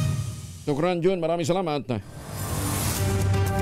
Sa mga kababayan nating pauwi ng Pilipinas, tulungan po natin ang ating mga magsasaka, tangkilikin po natin ang kanilang mga produkto katulad po ng Tangerine Chocolate. Ang Tangerine Chocolate po ay produkto ng mga magniniyog ng mga magsasaka dyan po sa lalawigan ng Quezon. Sa tulong po ni Dr. Helen Tan, yung po mga planting material ng kakao galing Davao. Pinakot po yan para maitanim sa ilalim po ng mga nyugan, kaya ngayon ay nagpuproduce na po sila ng dekalidad na kakao beans. Pinaprocess para maging Tangerine Chocolate. Available po ito sa 0919-095-5935. Ulitin natin 0919-095-5935. May mahigit 10 variants ho ang Tangerine Chocolate. I-check po ninyo sa tangerinechocolate.ph. Sabi nga po ni Dr. Helen Tan, sino bang magmamalasakit sa Pilipino kundi ang kapwa Pilipino? Kaya sa bawat tangkilik natin ng Tangerine Chocolate, pinalalakas natin ang loob ng ating mga magsasaka, pinalalakas natin ang ating lokal na ekonomiya. Tangerine Chocolate, 100% gawang lokal, but taste and looks global. Tinulungan po ito ng DTI at ng DOST. Tangerine Chocolate, 100% gawang atin. Sana po ating tangkilikin. Maganda umaga, Pilipinas! Oy, malapit na po ang deadline ha. Pwede na pong magpadala ng inyong mga nomination para sa Radyo Natin Excellence Award 2025. Pwede hong inominate ang mga paborito ninyong DJ, announcer, news reporter, pati na ang paborito mong programa sa Radyo Natin. Para makapag-nominate, bisitahin lamang ang official Facebook page na Radyo Natin Nationwide o kaya dumiretso na sa website na radyonatin.com/award. At dyan po ay hanapin po ninyo yung how to nominate. I-click po yan, mag-fill out ng form at saka ho ninyo isumite. ang pwedeng mag-nominate, pwedeng i-nominate ang lahat ng mga suki ninyo sa lahat ng kategorya, pero hindi po pinapayagan ang duplicated nomination. Ang inyo pong mga entries ay tatanggapin natin hanggang October 5 lamang. Ayan ha, para sa ating mga kababayang nakatutok sa iba't ibang panig ng kapuluan sa ating mga radyo natin stations, panahon na para kilalanin natin ang ating mga natatanging reporter, mga anchors, mga DJs at mga programa. At eto pa, yung pong nominator, pwede rin hong manalo. Halimbawa, nanalo yung kanyang dinominate. Siya yung pinakaunang nag-nominate. Aba, yung nominator panalo. Maganda umaga, Pilipinas! Yung nominator may premyo din pala. Ayan at yan po ay tax-free. Ayan. Uy, speaking of tax-free magandang umaga ho doon sa papasok na magaling na abogado dyan po sa Bureau of Internal Revenue. Nako, tututok daw itong bagong Deputy Commissioner sa mga ghost receipt. At ito yata ang maghahabol dito ho sa mga opisyal na BETSA, nasabit sa mga ghost collection ng ghost receipt. Ghost receipt na nga ghost collection pa rin ang ginawa ninyo lalong-lalo na ho yung mga may bahay sa may mga pinagagawang bahay sa iba't ibang mga lugar magandang umaga doon sa nagpapagawa ng kala nyo contractor lang at saka taga DPWH may pinagagawang bahay, meron din taga BIR. Meron ding may resort. Ayan Director Ed, kailan naman ang blessing ng resort mo Ayan yung iba naman hindi ko alam kung kinatatakutan, gumagamit na ho ngayon ng mga bulletproof na mga sasakyan. Siguro ang daming atraso sa Earth Kaya ayan magandang umaga po. Wag nating i-preempt kasi i-announce ni Presidente ang appointment ng naturang magaling na abogadong hahabulin ang mga ghost receipt collector na ang koleksyon napunta rin sa kanilang mga sariling proyekto. Ayan bagong bahay, bagong mansyon, resort, sana mahuli kayo. Ayoko naman, sabihin nyo kunin ni Lord, tapos may makuha nga si Lord, yung mahirap na Maganda umaga, Pilipinas! 2 minuto makalipas ang 5:00 umaga. Manila Broadcasting Company. DZRH, a proud member of MBC Media Group. Bagong balita, bagong impormasyon. Kasama si Kuyang Angelo Palmones. Magandang umaga, Pilipinas! 3 minuto na makalipas ang 5:00 ng umaga. Kasama na natin si Ka-Obet Padrina mula sa Pag-asa. Ka-Obet, good morning. Magandang umaga po, Sir Angel. Magandang umaga sa lahat ng mga nakikinig po sa atin ngayon, mga taga-subaybay natin. Wala po tayong bagyo ngayon sa loob ng Philippine Area of Responsibility. Bagamat meron pong bagyo sa labas ng PAR, ito po si Severe Tropical Storm Halong. International name niya po yan. Sa ngayon, maliit pa rin yung chance na ito'y pumasok ng PAR. At kung pumasok man, hindi natin ito inaasahan na lalapit sa ating bansa. So wala itong magiging epekto sa ating lagay ng panahon po. Sa ngayon po, Intertropical Convergence o ITCZ nakaka-apekto sa Southern Mindanao. Kaya po malaking tsansa ng maulap na kalangitan na may mga pag-ulan sa bahagi ng Zamboanga Peninsula at BARM. Dito sa Metro Manila at nalabing bahagi ating bansa, generally fair weather po. Sa kabuuan ay mas maaliwala sa panahon na mararanasan, pero posible pa rin ang mga localized thunderstorms sa hapon hanggang sa gabi. At wala rin po tayo nakataas sa gale warning sa anumang bahagi po ng ating mga baybay dagat. So maaaring po malawat yung mga sasakyan pandagat, Sir Angel. Ka-Obet, anong timetable na inaasahan natin kung sakaling papasok si Halong? Posible po, baka by tomorrow po. Pero kung magno-northward na kasi ito, so hindi na po ito papasok ng PAR. Kaya lang, malakas pa rin ba yung high pressure area na pumipigil sa kanya? Sa ngayon po, opo, no, ito po yung in-expect natin na ito yung magtutulak sa kanya pa-north. Sana nga, hindi, sana nga. Ibig sabihin, sana nga hindi na tumama. Sabi niya, sana nga itulak na po siya pa-north para lumayo na po. Para lumayo na, Ka-Obet, maraming salamat ha. Maraming salamat po. Ingat daw. Si Ka-Obet Padrina mula po sa Pag-asa. Nananawagan naman si Catholic Bishops Conference of the Philippines President at Caloocan Bishop Cardinal Pablo Virgilio David ng National Day of Prayer and Public Repentance. Itinakda ito bukas October 7 kasabay ng kapistahan ng Our Lady of the Holy Rosary. Ang pila ni Cardinal David, dasalin, isa puso ang National Cry for Mercy and Renewal. Isang panalangin para sa pagsisisi ng buong sambayanang Pilipino simula bukas at sa mga susunod na araw ng linggo hanggang sa kapistahan ng Christ the King. Ang panawagan ng kardinal ay kasunod naman ng malakas na lindol na tumama sa lalawigan ng Cebu na kumitil ng 71 buhay na so far. Sana nga po hindi na madagdagan ang naturang bilang. Magandang umaga, Pilipinas! Inilarawan ni Ramon Monson, Presidente at CEO ng Philippine Stock Exchange, ang kalagayan ng merkado ngayon bilang very bad o napakasama. Ayon kay Monson, sumasalamin niya ito sa kasalukuyang nangyayari sa bansa harap ng investigasyon kaugnay ng manolya sa flood control project. Hindi umaasang pisyal na makaka-recover ang local stock market maliban na lamang kung magkakaroon ng positibong resulta ang investigasyon sa flood control scandal. Nitong nakalipas na linggo, umabot ng 426.29 points ang nawala sa Philippine Stock Exchange Index. Wala na magsara ito sa 6,379.75. Magandang umaga, Pilipinas! Nagalok ng kalahating milyong pisong pabuya si Cotabato City Mayor Bruce Matabalaw para sa makapagtuturo ng mga nasa likod ng pananambang sa nasawing Sangguniang Kabataan Chairman at kanyang kapatid noong Sabado noong October 4. Kinilala ang mga biktima na sina Moha Salvador Matanog, SK Chairman ng Barangay Poblasyon 5 at ang kapatid nitong si Muammar. Ayon sa investigasyon, sa kanyang magkapatid ng pulang Toyota Rais ng pagbabarilin sa kanto ng Jose Lim Senior Street at Sinsuat Avenue malapit sa Police Precinct 1. Si Mohas ay nasawi kaagad sa pinangyarihan habang si Muammar binawian ng buhay sa ospital. Nasugatan din ng isang pulis na tumugon naman sa naturang pananambang. Maraing kinundina ni Mayor Matabalaw at ni Brigadier General Jason de Guzman ang direktor ng Police Regional Office BAR sa ang karumalduman na krimen habang personal na pinangungunahan naman ni Colonel Jibin Bungkayaw ang investigasyon katuwang ang mga barangay at lokal na mga opisyal. Magandang umaga, Pilipinas! Oy, baka may mga importanteng lakad tayo. 7 minutes makalipas ang alas 5 ng umaga. Huwag kalimutan magbaon ng family alcohol, proteksyon ng pamilya laban po sa mikrobyo. May dalawang formulation po ang family alcohol na pwede nating pagpilian. Yung family 70% isopropyl alcohol, especially prepared for clinics, hospital, pharmacies, laboratories, pero okay na okay din po sa mga households. Very effective yan sa disinfection at sterilization. Ganyan ang bagsik ng family 70% isopropyl alcohol. Maghapon man natin gamitin, no problem. Hindi po manunoy yung ating mga kamay dahil meron po itong moisturizer. Yun naman mabagong family rubbing compound improved alcohol. Ayun po yung mabagong isopropyl alcohol na ginagamit po ng mga masaista, mga barbero, mga doktor, mga nurse, mga kabadrona for sponge, bathing, and other cleansing purposes. Family rubbing alcohol parang DZRH, subok na sa mahabang panahon, mabibili sa namang butik at convenience stores nationwide. Family rubbing alcohol, hindi lang pampamilya, pang sports pa.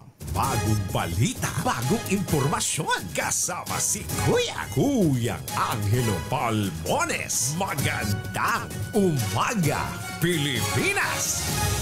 Sinimula na ng Dubai Police ang paggamit ng futuristic hoverbikes. Inidisenyo ito para magpatrolya mula Himpapawid upang higit na makita ang mga daanan o mga kalsada sa ibaba. Magaling ha? Oo. Kaya lang tayo, para tayong mga ngarap lang nito. Ayan, ha? Ang quadrotor cycle o quadrotor style vehicle ay kayang mag-vertical take-off, makapagpatrolya sa ibabaw ng traffic at makapasok sa mga lugar na mahirap o imposibleng marating ng mga tradisyonal na sasakyan. Gawa sa magaan na carbon fiber at may stabilizer ang mga hoverbikes na ito. Sa kasalukuyan ng mga hoverbike ay ang pinakaangkop para sa short mission dahil sa kakayahan ng baterya nito at range limitation, pero mataas ang potensyal para sa mas mabilis na pagdugon sa mga accident sites, pag-monitor sa maraming tao at makapag-live aerial feed tuwing may emergency. Ayan. Bibilin DCRH nito? Talaga? Promise, ha? Ayan. Pero maganda ito, ha? Magamit nga ng kasi nga naman yung kaya lang hindi kayo sumabit sa mga kawad ng kuryente. mukhang hindi uubra dito. Baka sa Dubai po pwede kasi nakabaon naman yung kanilang mga linya ng kuryente. Dito sa atin, baka hindi. Baka sumabit eh. Maganda, no? Ayan, mobile, aerial mobile patrol ng Dubai Police. Magandang umaga, Pilipinas! Pinakukonsidera ni Jensen Huang, ang CEO ng Nvidia Corporation, isang American technology company, ang pag-aaral ng mga kabataan ng skilled works tulad ng electrical work, plumbing at carpentry sa halip na magtapos ng 4 na taong degree sa kolehiyo. Pagkatapos wala namang mapapasukan. Para kay Huang, ang mabilis na pag-usbong ng artificial intelligence o AI ay hindi lamang nangangailangan ng mga software engineers at mga researchers, kundi pati na rin ang mga skilled workers na magtatayo, magpapanatili at magpapaandar ng mga data center na siyang nagpapalakas sa teknolohiyang ito.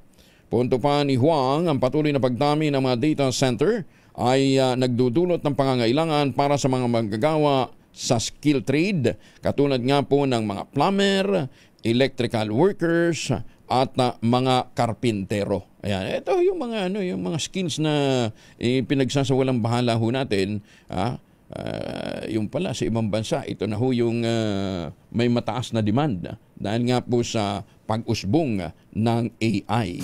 Magandang umaga, Pilipinas! Si Congressman Romy Momo ng 1st District ng Surigao del Sur, kasama na natin. Kong Romy, magandang umaga po sa inyo.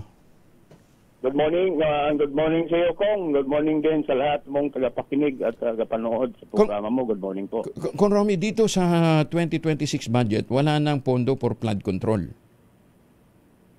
Yes, Kong, pinanggal per instruction of the President, tinanggal natin lahat ng mga supposed to be budget for 2026 worth 255 billion pesos in the net of 2026 from DPWH. Kung kailan tayo nakakaranas ng mga pagbaha?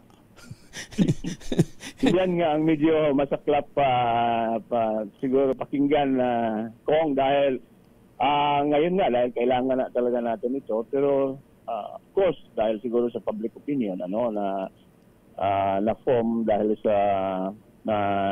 dito sa wrong implementation or mali na implementasyon ng flood control, pinatigil ng ating presidente, no? Pero hindi naman ibig sabihin tigil talaga, dahil mayroon pa man tayong mga flood control na ongoing ngayon, dahil ito ay mga funded under 2024 at 2025 budget na sa ngayon siguro mga worth more than 100 billion pesos pa ito, na sa ngayon ay tinatapos, at ang iba nga kakaumpisa lang siguro ang 2025 na mga budget ng flood control para at least para siguro malinis muna ang lahat ng mga itong mga budget na ito, at bago tayo mag-umpisa ulit ng paglalagay ng mga pondo para sa flood control. Pero this time ako personally I challenge Department of Public Works and Highways na if ever maglalagay tayo ng pondo for flood control, kailangan sa science-based na ito, mayroong talagang sinusunod ng feasibility study at saka master plan sa lahat ng mga river basins at principal rivers buong Pilipinas. Oo. Kung nung pumasok daw ho kayo sa Kongreso, kailan ba kayo na tumuntong ng Kongreso, Kong Romy? In 18th Congress, 18. Kong, and that's in 2019 yata. Okay. 18th Congress yun. So, 18th Congress, pumasok ko kayo. Kayo daw nag-introduce ng mga programa for flood control. Yes. Actually, karamihan ng mga hinihikayat natin, in fact, ang Department of Public Works and Highways being the chairman of the Committee on Public Works, na bigyan ng malaking portion ng kanilang budget ang flood control. Una, dahil na-experience nga natin ang baha, lalo na dito sa Metro Manila and neighboring provinces. Dahil unfortunately, ang Metro Manila ay below sea water level. So kaya kailangan natin talagang maproteksyonan ito dahil yearly or regularly, laging pag may malakas na ulan, laging kawawa ang ating mga kababayan dahil sa submerged ang kanilang mga tahanan. But was it limited to civil work? O may mga bioengineering intervention ho kayong nirekomenda? Actually talaga, ang isang flood control system kasi kung ay hindi magagawa lamang o hindi masosolve lamang ng structural intervention, no. Kailangan ng holistic approach nito, multi-agency approach nito, dahil kailangan natin ang pag-aralan din ng proper land use, ang proper solid management, lalo na yung mga garbage disposal. Higit sa lahat, kailangan din natin ang reforestation sa mga areas na kailangan sanang malagyan pa ng may kahoy pa sana na ngayon ubos na. So kailangan natin ang reforestation ito para retention ng tubig once there is strong precipitation. At panggandahin ang ating mga waterways. Yun nga, yung desilting, dredging, yun yung mga kinakailangan nating isabay dito. Hindi po pwedeng puro civil work. Eto, lagi kong binabanggit, si Kong Ador Plato, for example, yung ginawa niya dito sa may Lamesa watershed, diba? Lamesa, sa may Angat watershed, nagtanim sila ng kawayan para makatulong. Kasi ang kawayan nga naman, mabilis tumubo, mas mabilis na makatutulong para sa rehabilitasyon ng bundok. Ito ganitong klase ho ng mga intervention ang kailangan gawin.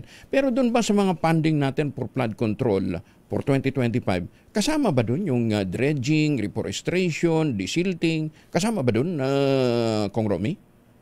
Well, ang desilting at saka dredging ay kasama yun. Unfortunately, again, during the time of this administration, binawal nila yung dredging.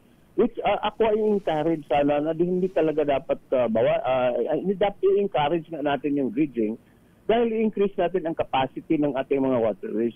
Ang dahilan kasi bakit kailangan dredging natin, Kong, dahil yung ating mga waterways ngayon, dahil sa yung land use ay hindi na-impose masyado ng ating mga local government units, yung mga daanan ng tubig, yung waterways, yung pinagbawal sana na portion ng bank na mga about 6 meters na hindi no build zone sana yon, ay isa ngayon hanggang doon nga sa loob na ng mga ilog at mga creeks, puro na bahay yan. So dapat siguro isa din yun sa mga dapat tingnan ng ating mga local government units. Kasi tingnan mo, for example, Zambales. Ang Zambales, hindi basta-basta binabaha. Kasi nga po, matindi yung kanilang dredging activity sponsored by a private company. Ibang usapan naman ho yun.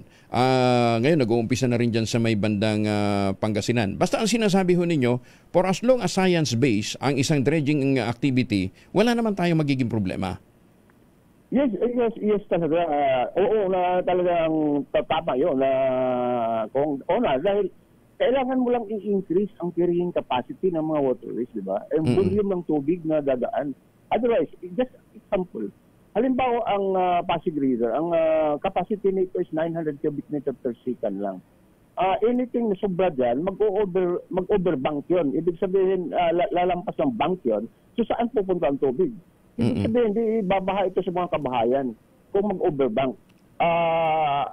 Ang tubig na galing sa Upper Marikina at saka Marikina River going towards Pasig is more than 900 cubic meters. So kailangan mo na talagang linisin mo ang waterways para tataas. Instead na 900, magiging 1,500 cubic meters ang carrying capacity. Yun sana dapat. Pero sinasabi kasi nila, laging associated sa anomalya pagka dredging. Kasi nga daw, hihigupin, tatambak lang sa gilid. Hindi ho ganun yung technology. Hihigupin yan. Iba na ngayon. Iba na. Ngayon, kung pwede na natin, mayroon mga dump site na pwede natin gagawin at doon sinusukat yung tinatapon nila. Bawal ang magtapon kasi sa dagat. Dati kasi tinatapon sa dagat yan. So instead of gagawin mo yan, gagawa ka ng isang lugar, kukuha ka ng isang lugar kung saan ilalagay mo yan.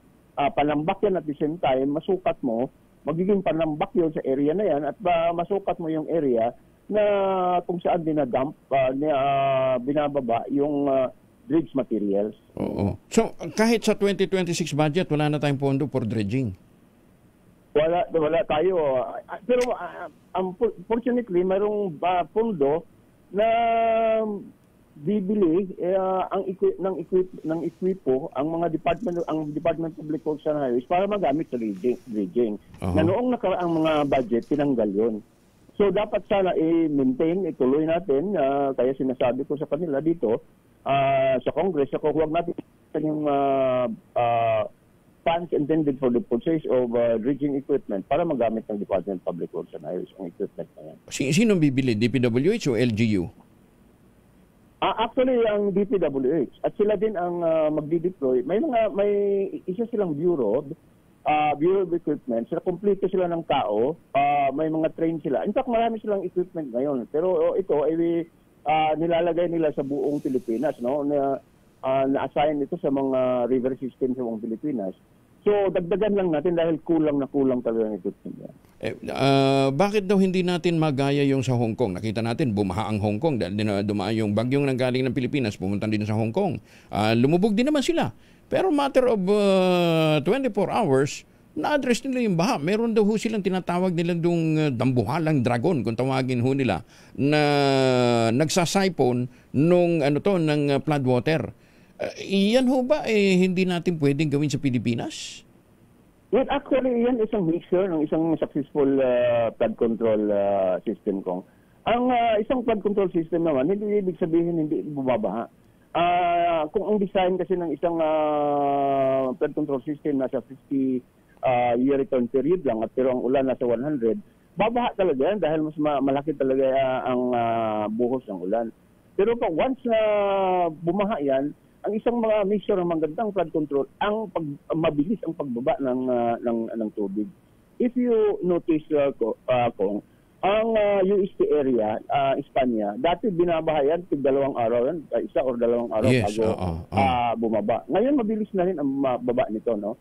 Well, sa tanong mo kung bakit, kung wala ba tayong gano'n, actually mga retarding basins yun or mga impounding dam, no?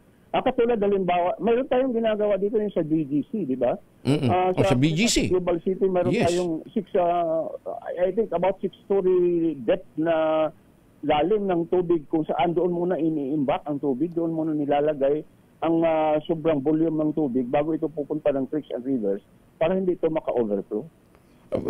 Di ba, maraming mga township na dinidevelop, hindi ba pwedeng ganun muna? Maglagay sila ng water, flood water holding?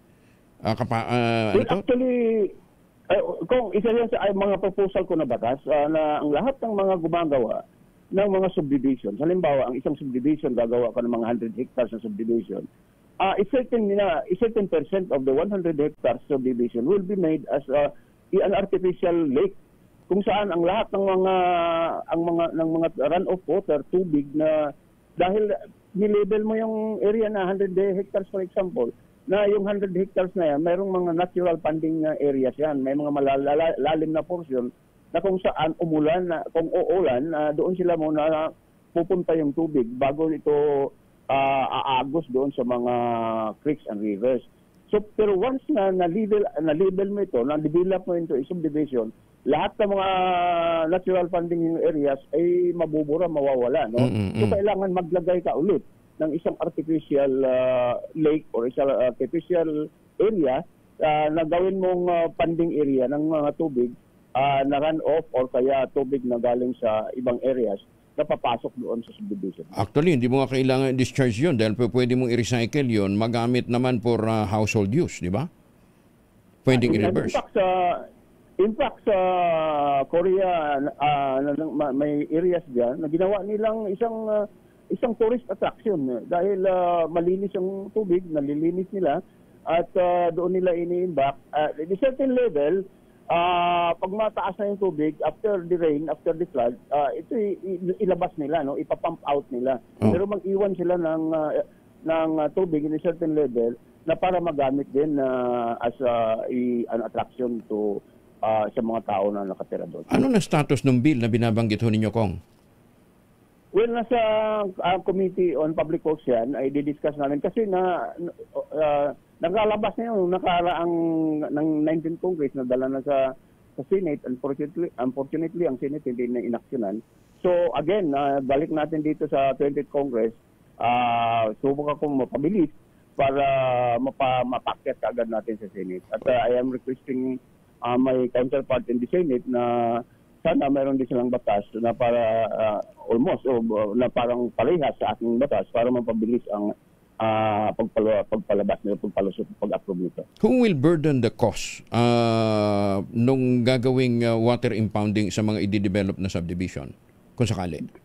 Ang owner ng subdivision. Yung developer. Sila ang gagawa. Yung developer? Kanila yun. Dahil yung developer, sila ang gagastos noong gagawing artificial area. Halimbawa, kung 100 hektarya yan, a certain percent, 5% of that, halimbawa, magiging 5 hectares, magiging natural impounding area or 10% of the area.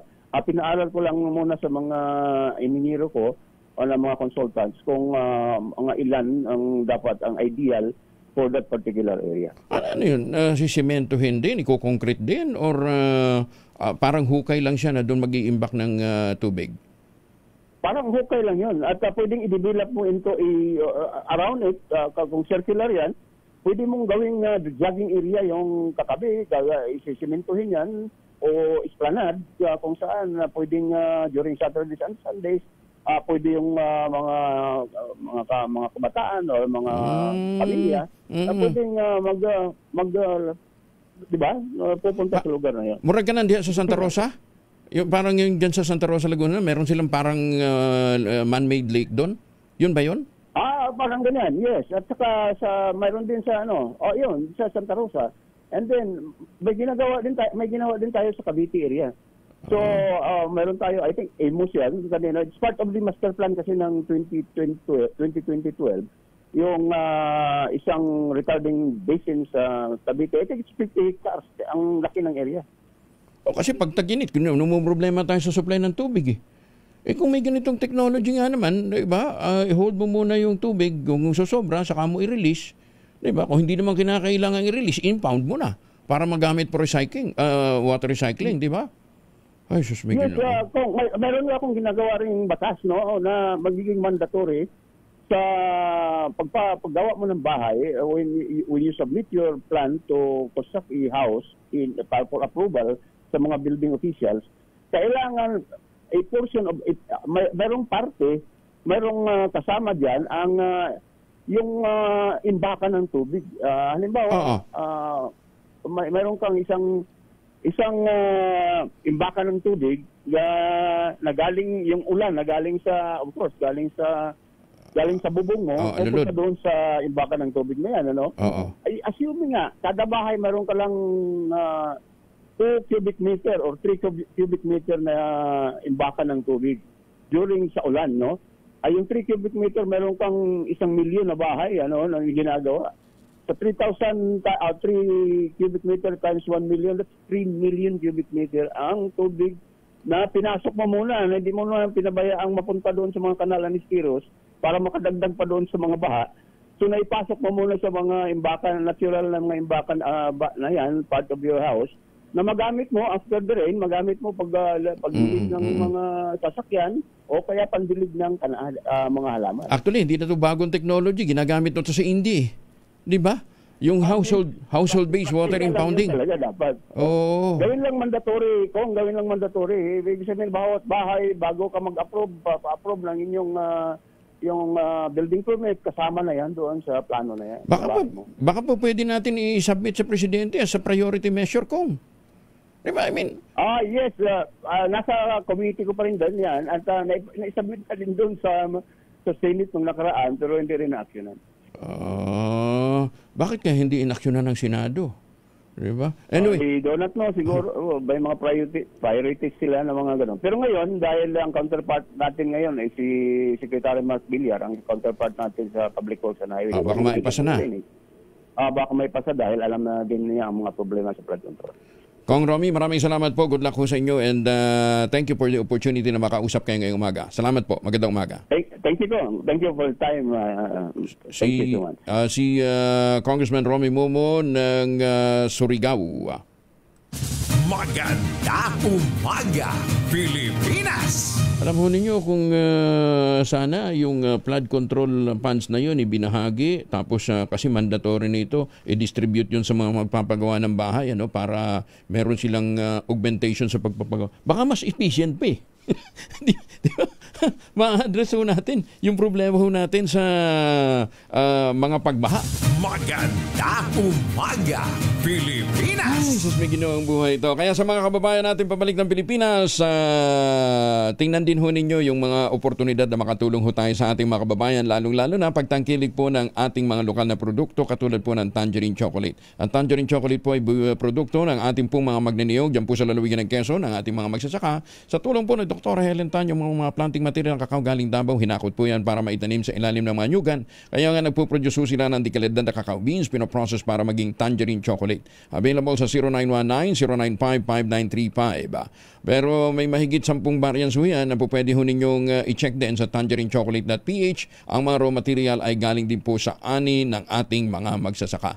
Tangerine Chocolate, 100% gawang lokal, but taste and looks global. Tinulungan po ito ng DTI at ng DOST. At sabi nga po ni Dr. Helen Tan, sino bang magmamalasakit sa Pilipino kundi ang kapwa Pilipino. Kaya sa bawat tangkilik natin ng Tangerine Chocolate, pinalalakas natin ang loob ng ating mga magsasaka, pinalalakas natin ang ating lokal na ekonomiya. Tangerine Chocolate, 100% gawang atin. Pakiusap ni Dr. Helen Tan, sana ating tangkilikin.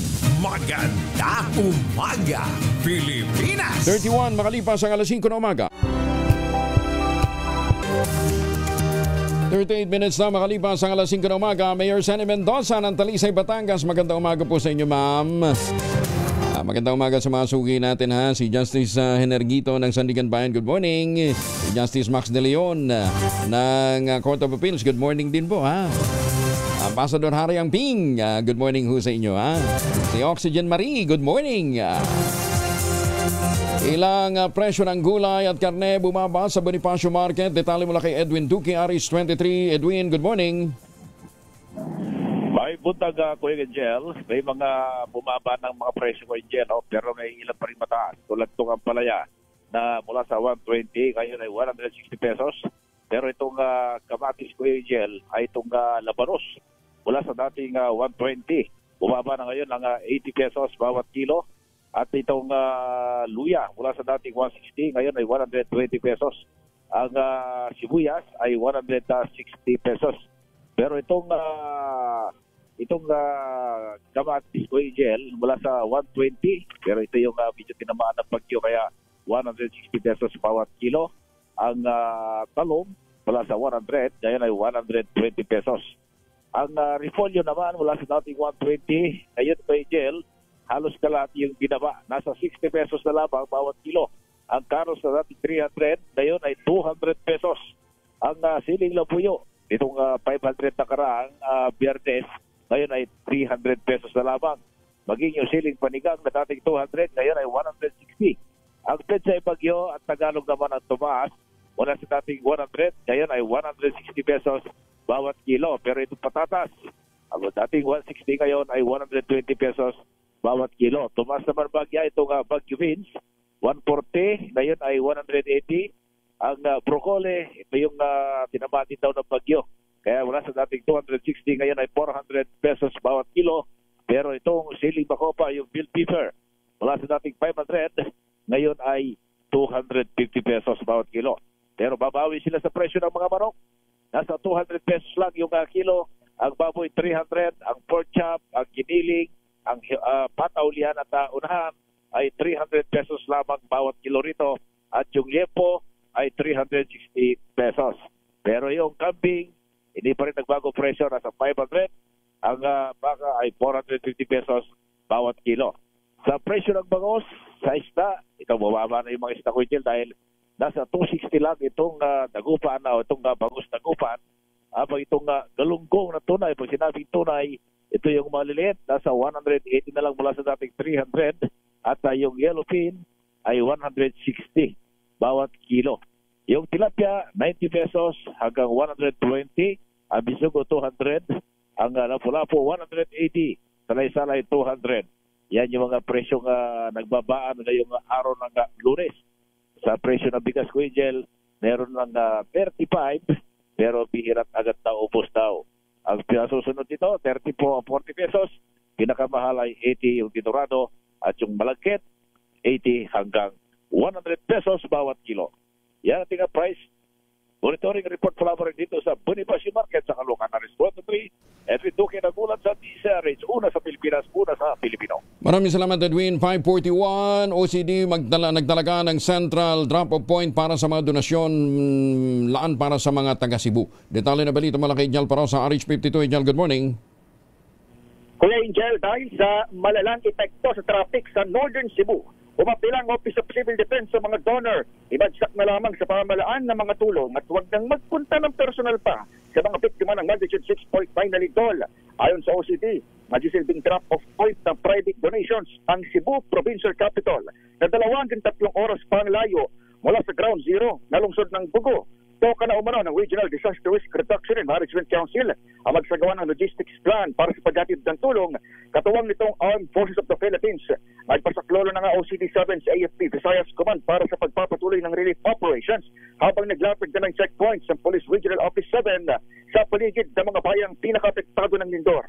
Personal na nakita ng DZRH News kung paanong nagsimulang dumagsak itong iba't ibang grupo na tutulong o tumutulong ngayon sa Northern Cebu mula nitong Friday hanggang nitong kasagsagan ng weekend at itinuturo ngayong dahilan ng paglalaan ng traffic sa lugar. Pangamba ng OCD, baka magdulot naman ito ng delay sa mga emergency response situations lalo't nagpapatuloy pa ang aftershocks sa probinsya. Ito si Edniel Parrosa, nag-uulat para sa DZRH. Una sa Pilipinas, una sa Pilipino. Maraming salamat, Edniel. Mahigit naman 3,000 pamilya nahandugan ng tulong sa feeding mission at relief operation ng MBC DZRH sa Operation Tulong sa bayan ng Mobo sa Masbate. Nando naman si Ruel Saldico, RH18, Diyos Marhay nga, Ruel. Diyos Marinaga, Kuya Angel, labis ang pasalamat na may 3,000 mga pamilya sa Barangay Marintok, Barangay Poblasyon 1 at Barangay Poblasyon 2 sa bayan ng Mobo Masbate. Dito sa islang nalawigan sa isla matapos ng mahandugan ng feeding mission at relief operations ng MBC DZRH Operation Tulong sa pagkipagtulong naman ng lingkod lapid ng Senator Lito Lapid at Coast Guard District Bicol. Hindi matatawaran ang sobrang galak at saya ng mga residente na mabigyan ng tulong kasabay ng psychosocial intervention kahapon. Saya po namin kasi malaking tulong po ito sa amin, lalo na sa nagdaang bagyo po. Napakalaking tulong po talaga kasi mahirap yung hanap buhay namin ngayon. So, ang tulong nito po ay makakatulong na rin sa amin sa araw-araw na pangangailangan. Marami pong salamat sa DZRH sa tulong ninyo po. Napakasaya po namin sa aming barangay. Ayan po, nakikita naman ninyo po na talagang masaya po ang aming mga tao dito para sa inyong tulong at sana po ay pagpalain po kayo ng Panginoon. Binigyan kami ng box na may pagkain at saka ngayon may lugaw na binigay na masarap. Okay, thank you. Thank you for being we're grateful for your help. Salamat sa tulong mo dito sa Barangay Marintok. Para namin sir, sa TV lang namin ito nakikita pero dumating sa amin ang sakuna ng Masbate kaya po sir, napaka halaga po sa amin yung pagdating ng tulong ng DZRH po dito sa amin, poblasyon, dito sa lugar namin. Napakasarap po, walang kasing sarap, masarap po halos. Lalo na po kami na alas 4:30 pa, nandito na, nagkapilang kami, pumila na po kami kahit talagang nag-abang po kami dito sa tulong nyo. Napakasaya po, masaya po kami at nakatanggap po kami. Maraming salamat po sa pahatid tulong. Iyo, buligan ninyo kami, lagadam-dam, na salamat niyan na iyo pagbulig sa amon. Na nakakuha kami bugas, grocery. Damo na salamat po sa iyo, sir. Na wala kamong sawat na pagbulig sa amon na mga pobre. Samantala, labis naman ang pasalamat ng mga lokal na pamahalaan ng Barangay ng Marintok, Poblasyon 1 at 2 sa maging ang LGU Mubo sa Masbate sa panguna naman ni Mayor Raymond Dunis Salvacion. Kami po ay nagpapasalamat sa DZRH kay Senator Lito Lapid saka sa Abuetes. Sa lahat po na mga nagbigay ng tulong dito sa aming barangay. Maraming salamat po sa inyong lahat. Unang-una po, nagpapasalamat po kami. Maraming salamat po talaga DZRH sa mga kasamahan niyo po na sponsors like yung Pinky Cares and yung Harvard Alumni Association. And of course, Senator Lito Lapid, maraming salamat po. Kahit papano po yung mga hirap at mga pinagdadaanan ng aming kababayan na Idsan po. Napakasaya po namin ngayong araw dahil ang dami-dami niyo pong natulungan, ang dami-dami niyo pong napangiti. Maraming salamat po. In behalf po sa LGU Mobo and sa ating butihing Mayor, Honorable Mayor Remo Desmundo and Salvacion, maraming salamat po.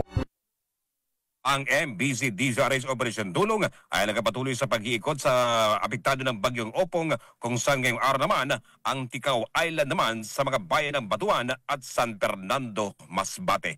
Mula pa rin dito sa malalawigan na Masbate, kasama si Miss Maybe Nahuan, ito si RH18 Roel Saldico, una sa Pilipinas, una sa Pilipino. Maraming salamat, Ruel Mabalos. Maganda umaga, Pilipinas!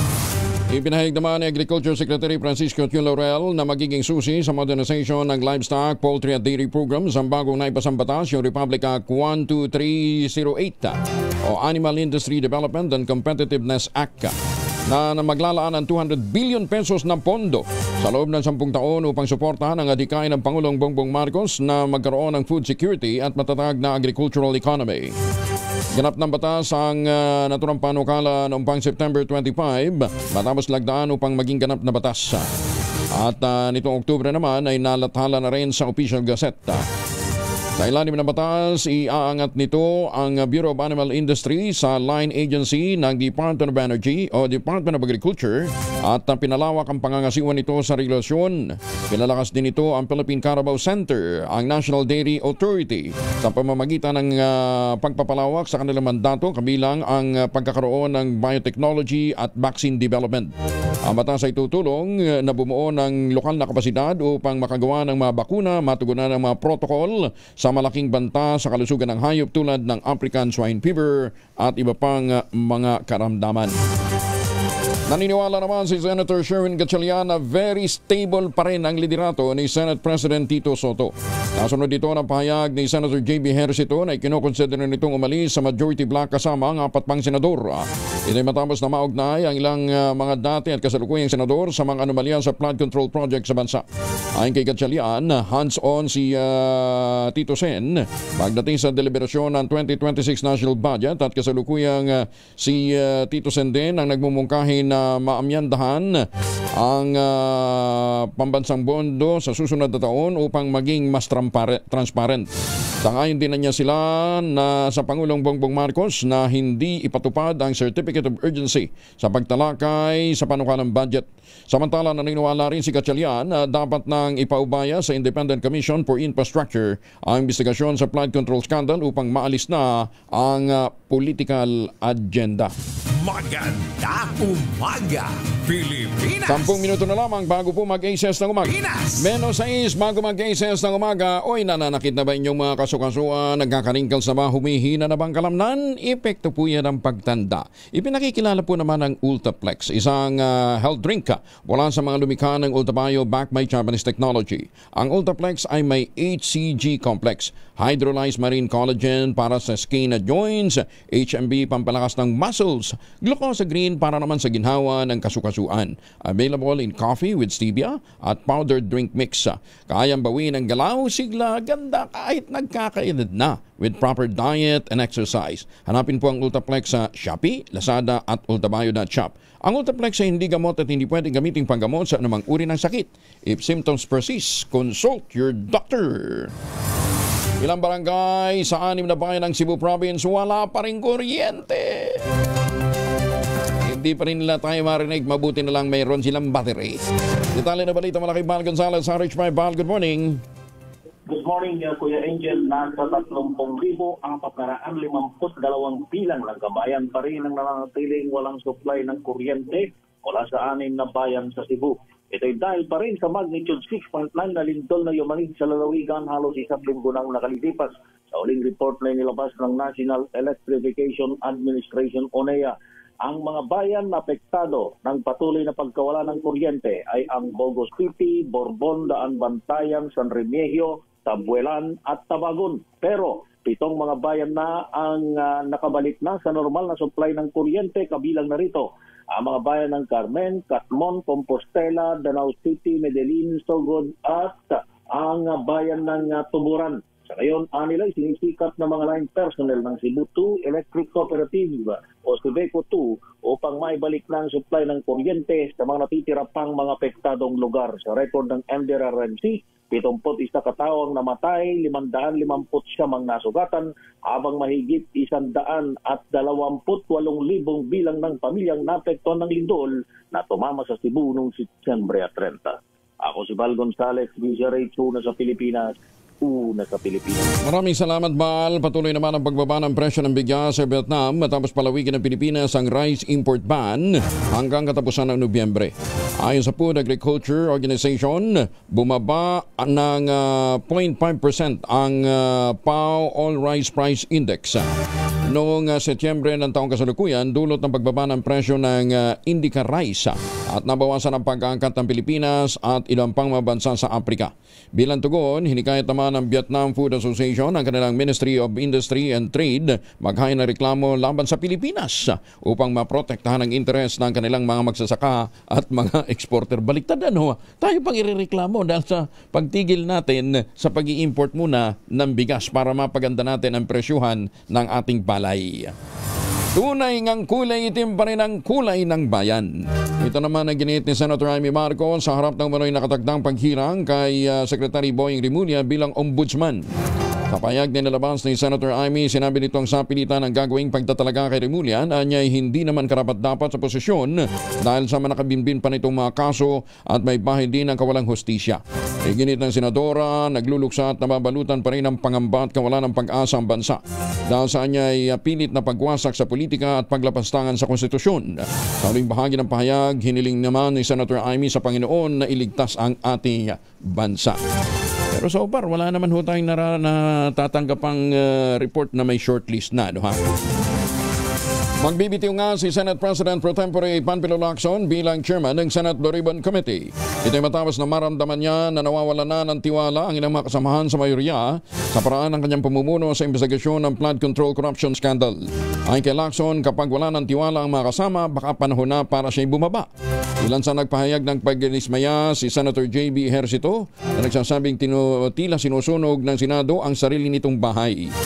Iginit naman ni Senator Win Gatchalian na dapat na ipaubaya na lamang sa Independent Commission for Infrastructure ang pagsisiyasat sa flood control scandal.